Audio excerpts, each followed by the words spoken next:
আসসালামু আলাইকুম রহমতুল্লাহ। কেমন আছেন সকলেই? আশা করি সকলেই ভালো আছেন। দেশ ও প্রবাসে থাকা বাংলাদেশের ইসলামী ধারার ব্যাংকগুলোর গ্রাহকদের জন্য এখনকার নিউজটি খুবই গুরুত্বপূর্ণ। আমরা অন্তর্বর্তীকালীন সরকারের সময় থেকে বিগত সরকারের শেষের দিক থেকেই ইসলামী ধারার ব্যাংকগুলো নিয়ে অনেক সমস্যার সম্মুখীন। যারা এই ব্যাংকের গ্রাহক তারা ভালো বুঝবেন এবং বলতে পারবেন।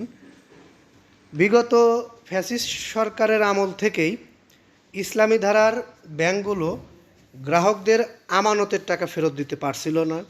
সেখানে অন্তর্বর্তীকালীন সরকার এসে কিছু টাকা ফেরত দিয়েও তারপরে লাস্টের দিকে তারা আর টাকা ফেরত দিতে পারেনি। ব্যাংকগুলো একত্রিত করেও গ্রাহকদের আমানতের টাকা ফেরত দিতে পারেনি।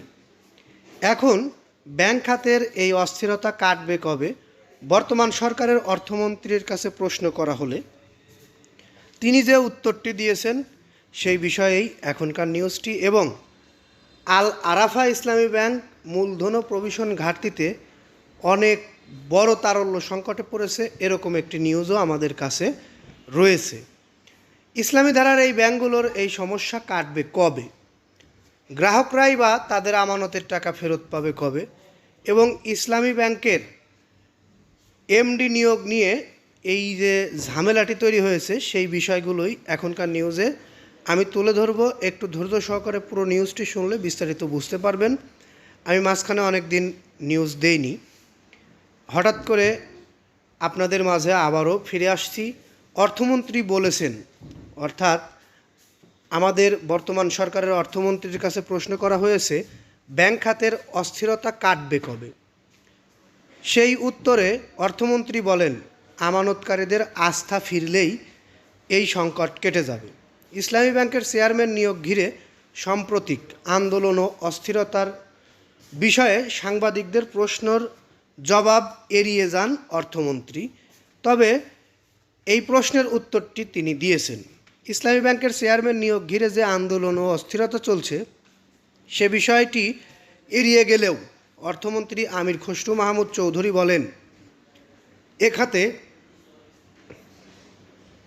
অস্থিরতা কমিয়ে আনার ক্ষেত্রে আমানতকারীদের আস্থা ফেরানোর অপেক্ষায় থাকতে হবে।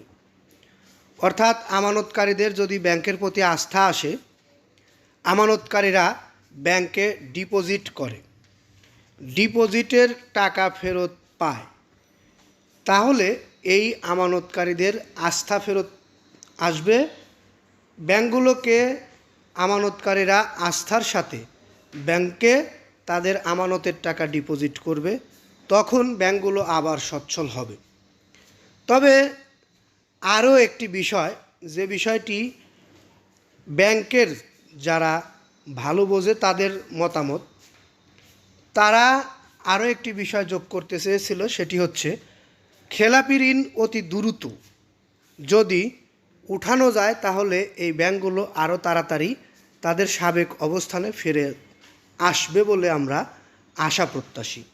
তবে আমাদের বর্তমান অর্থমন্ত্রী তিনি যে বিষয়টি উল্লেখ করেছেন, আমানতকারীদের আস্থা ফেরাতে ব্যাংকগুলোর বর্তমান পরিস্থিতি থেকে তুলে আনতে বর্তমান সরকার কাজ করছে, অতি দ্রুতই সেটি সমাধানের রাস্তা খুঁজে পাবে বলে তারা প্রত্যাশী বলেও জানিয়েছে। যাই হোক, ধৈর্য সহকারে যারা এতক্ষণ আমাদের নিউজটি দেখলেন তাদেরকে বলবো, আমাদের নিউজটি ভালো লাগলে লাইক কমেন্ট শেয়ার করবেন। বিশেষ করে আমাদের থেকে এরকম ধরনের নিউজ পেতে, পরবর্তী নিউজগুলো সবার আগে পেতে আমাদের চ্যানেলটি সাবস্ক্রাইব করে বেল বাটন অন করে রাখবেন। এই আশা ও প্রত্যাশা রেখে এখান থেকে বিদায় নিচ্ছি। আসসালামু আলাইকুম।